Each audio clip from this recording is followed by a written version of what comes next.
Le succès commence par savoir faire les choses soi-même. Ça fait peur aux oiseaux, les muscles. Google Tensor 2e génération. Pour des photos d'une qualité... Tu me comprends? En même temps, je m'adresse à quelqu'un qui parle un chien, ça te parle. T'es pas un chien, toi. T'es mon tabi, hein? Hello les cuistots, aujourd'hui nous allons parler de publicité. Mais si vous savez, cette publicité qu'on voit à la télé partout et qui vous coupe quand vous êtes sur votre série Netflix préférée ou sur une vidéo YouTube que vous trouvez intéressante. Attends, ça vient de me couper là. J'étais en train de parler, ça vient de me couper pour me montrer des plats à emporter, des burgers, des lessives à froid, des produits de beauté, des voyages ou de la constipation passagère. Mais sérieusement, si les publicités elles avaient un rapport direct avec le contenu de la vidéo, je veux bien à la rigueur. Mais là, il y a des publicités que l'on peut passer et il y en a d'autres qui font semblant qu'on peut passer et finalement qu'on ne peut pas zapper. Va savoir. La publicité est partout, qu'on le veuille ou non, dans notre société occidentale. Et aujourd'hui, on va faire le point sur pourquoi, d'où elle vient et comment elle a été créée. Avant toute chose, si vous aimez ce genre de contenu, je vous invite à activer la cloche pour ne pas rater les futures vidéos. Je publie une vidéo toutes les semaines. Soyez avec moi. Maintenant, on fonce. C'est parti. Comme vous le savez déjà, les publicités reposent sur des principes marketing.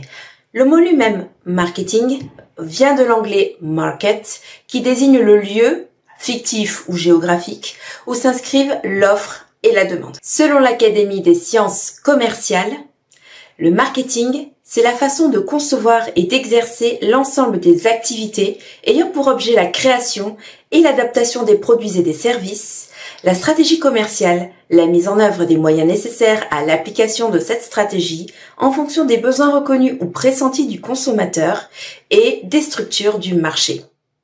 Et même si les publicités font partie du paysage audiovisuel de notre société moderne depuis maintenant plus d'un siècle, il n'en a pas toujours été ainsi.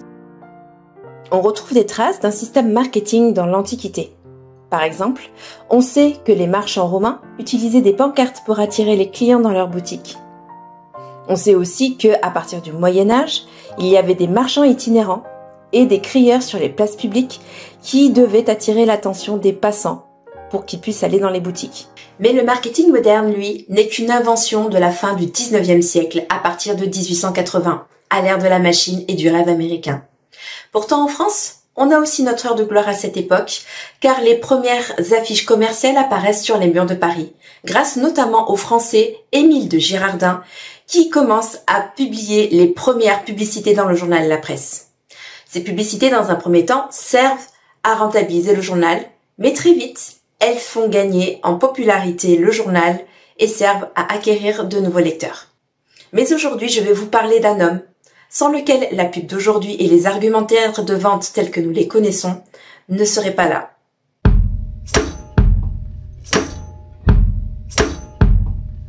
Alors on ne sait pas exactement quand débute cette invention du marketing à proprement parler.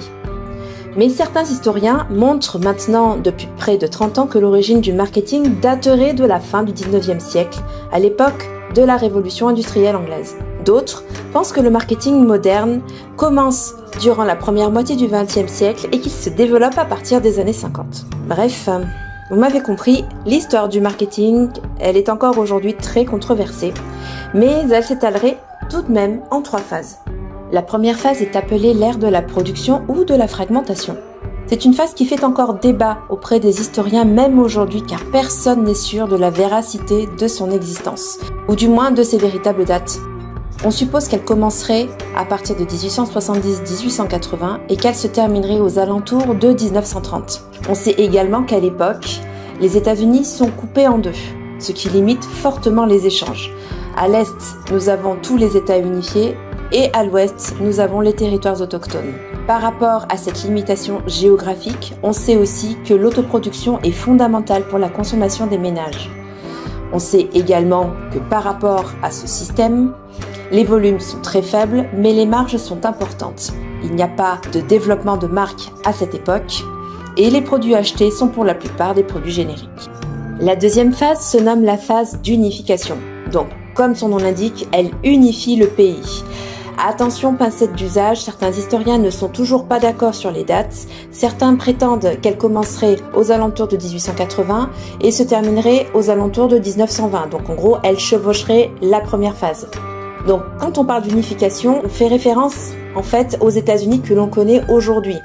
C'est-à-dire que là, la ligne de chemin de fer s'étend jusqu'à l'ouest du pays et a unifié le pays. Les territoires autochtones ont reculé et les États sont devenus des États unifiés. Les échanges sont plus faciles, le commerce est devenu meilleur.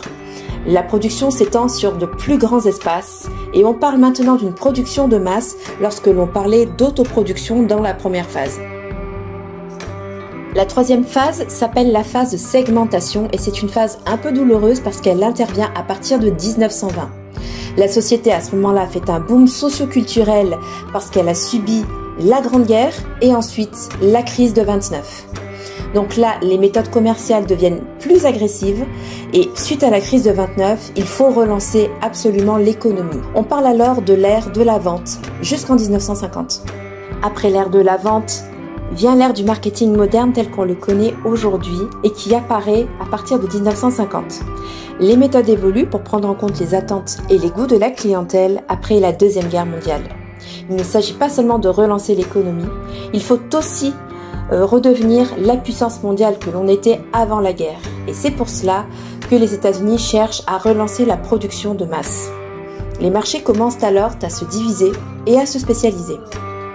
Ils profitent de l'apparition des nouveaux médias, des magazines, des journaux, de la télévision ou de la radio pour faire de la diffusion de leurs messages afin de mieux cibler leur clientèle et leur audience, mais également faire de la stratégie de marque. Mais revenons en arrière, voulez-vous ?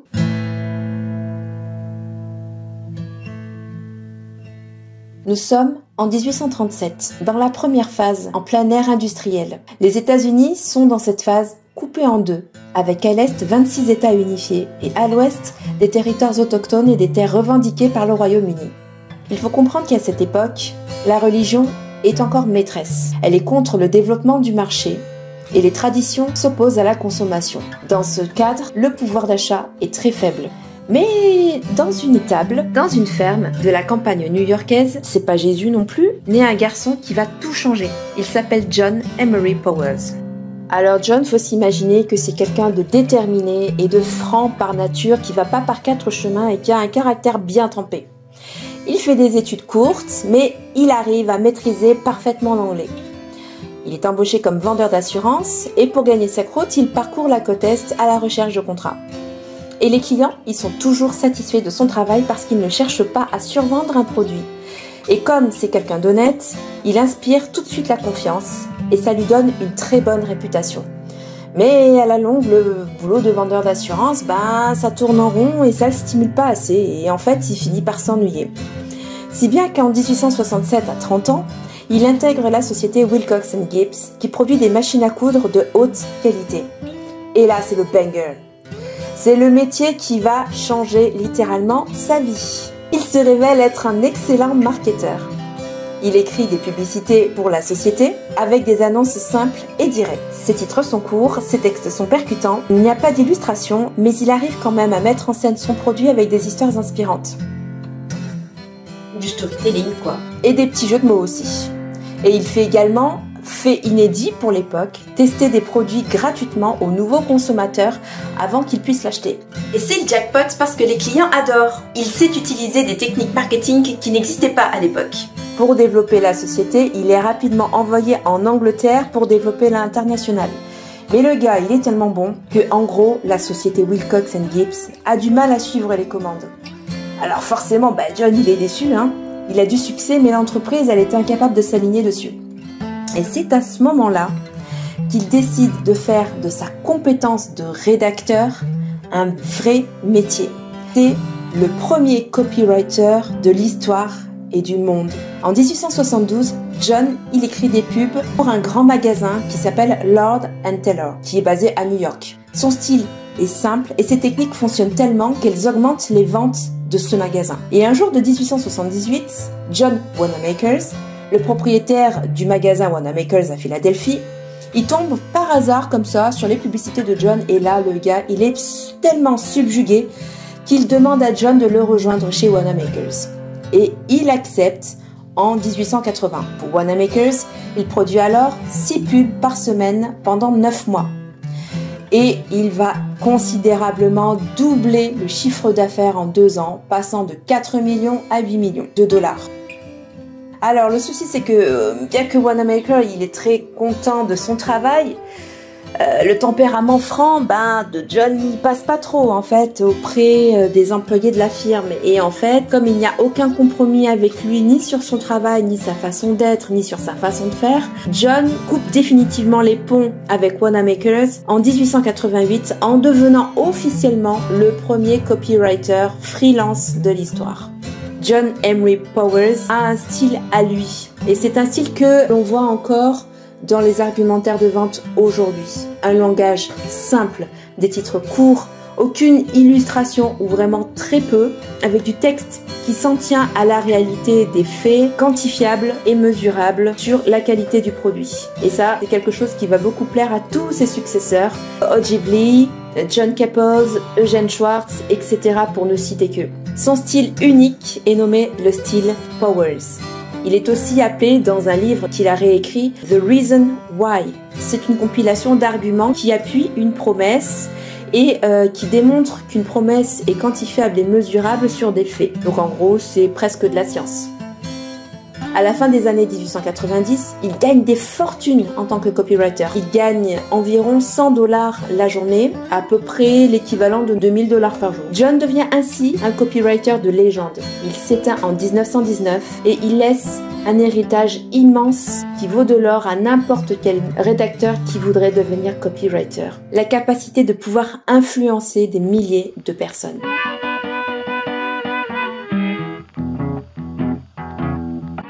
Mai 1904, 18h. Un garçon d'étage de l'agence publicitaire Lord & Thomas frappe à la porte de son PDG, Monsieur Al Thomas. Le garçon d'étage s'excuse et il remet un message d'un certain John E. Kennedy. « Je suis en bas dans le salon. Je peux vous dire ce que c'est la publicité.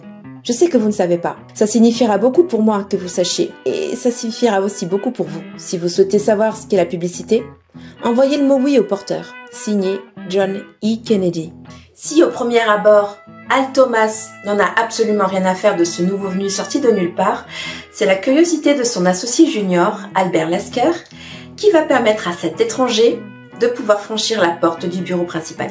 L'homme se tient debout face à ses hôtes. Il ne dit pas un mot. Et au bout de quelques secondes, il sourit et il finit par dire « Salesmanship in print » ou « La publicité est un savoir-faire commercial imprimé ».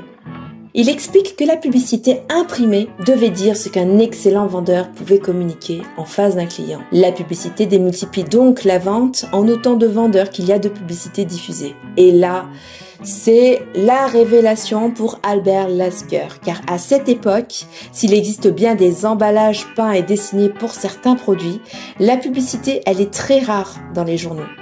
Quelques entreprises sont en cours de développement, on les a vues tout à l'heure, telles que American Tobacco en 1881, Johnson & Johnson ou Coca-Cola en 1886, ou même Kodak en 1887 ou Heinz en 1888. Mais il n'y a pas encore de marque réellement spécialisée, et surtout pas dans les journaux. Et donc le concept, il est tellement simple que c'est l'essence même de la publicité. Là, du coup, Albert Lasker, il est stupéfait et il embauche John Kennedy sur le champ. Et avec lui, il va faire du succès. Il enchaîne les succès. Et c'est ainsi que John E. Kennedy devient officiellement le premier copywriter le mieux payé de l'histoire de la publicité. Lasker charge Kennedy d'écrire tout ce qu'il sait de la publicité dans un petit recueil de leçons, comme un genre de journal intime ou un genre de formation. Et il intitule ce livre The Book of Advertising Tests, ou le livre des tests publicitaires, rebaptisé en 1912 The Reason Why Advertising. John E. Kennedy découvre que les meilleures publicités ne sont pas celles que lui aime, ni celles que les annonceurs aiment, mais surtout celles qui ont de meilleures performances en termes de vente sont celles qui font de plus l'effet sur le consommateur. Et c'est grâce à lui en fait que d'autres copywriters sont formés dans l'agence. l'agence même devient même un grand centre de formation pour copywriters. Et beaucoup sont si brillants qu'ils sont presque repérés par les autres agences afin de pouvoir les débaucher. Et certains d'entre eux se mettent même à leur compte. Ça sera le cas pour John Young, fondateur de l'agence Young & Rubicam, qui existe encore aujourd'hui. Kennedy enseigne également un autre concept basique, le Reason Why. C'est une théorie simple qui permet de tester si un copy est bon, de pouvoir l'améliorer, de faire des tests dessus et de faire surtout comprendre aux prospects pourquoi est-ce qu'il voudrait un produit ou un service plutôt qu'un autre. John E. Kennedy s'associera plus tard à Albert Lasker et à Claude Hopkins pour pouvoir redéfinir la publicité dans les journaux avec une approche un peu plus scientifique. Il teste les campagnes avant ces diffusions, il les optimise pour voir quelles sont les efficacités, ils accumulent des enregistrements, des renseignements sur ce qui fonctionne parfaitement, sur ce qui ne marche pas. Ils découvrent par exemple que pour attirer l'attention d'un consommateur, il faut évoquer une nouvelle parce que les gens, ils aiment bien tout ce qui est nouveau aussi. Ils découvrent aussi qu'il faut éliminer très tôt dans les discussions de vente les objections afin que justement la vente se passe bien. Et ils découvrent aussi en même temps qu'il faut personnaliser une publicité pour avoir un meilleur taux de réponse, pour donner un côté authentique. Donc ce sont des principes que l'on retrouve encore aujourd'hui dans nos publicités. En 1923, dans son livre The Scientific Advertising, Claude Hopkins expose les principes d'une publicité et il s'appuie sur le fait que ces résultats doivent être mesurables et quantifiables, comme une expérience scientifique. Il insiste également sur l'importance de la connaissance pointue du produit pour pouvoir le vendre et pour que le copywriter puisse en faire l'éloge. Ces tests sont à la base même de toutes les campagnes marketing efficaces encore aujourd'hui. Hopkins a insisté pour que les rédacteurs fassent des recherches sur les produits de leurs clients et qu'ils produisent des textes pour la raison pour laquelle le client devrait acheter ce produit plutôt qu'un autre. Un bon produit, c'est souvent parce que le vendeur est partisan de l'échantillon.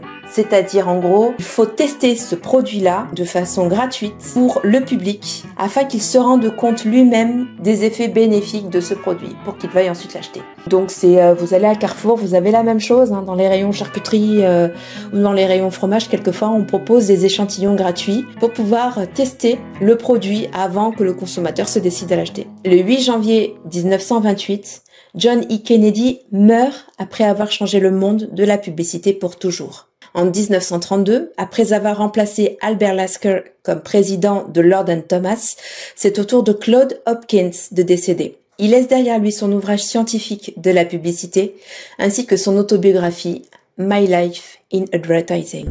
Et voilà, cette vidéo est déjà terminée malheureusement. Si vous voulez en savoir plus sur le copywriting, parce que j'en ai beaucoup parlé dans cette vidéo, je vous invite à aller regarder cette vidéo-là ici, qui va s'afficher de ce côté-là. N'oubliez pas de liker, de partager et de vous abonner à la chaîne pour ne pas rater les nouvelles vidéos. Je publie une vidéo quasiment toutes les semaines. Là, j'ai pris un peu de retard parce que le sujet était complexe à traiter, mais en général, c'est toutes les semaines. Mettez-moi en commentaire si vous aimez ce nouveau format et je vous dis à la prochaine pour de nouvelles recettes. Salut les pistons!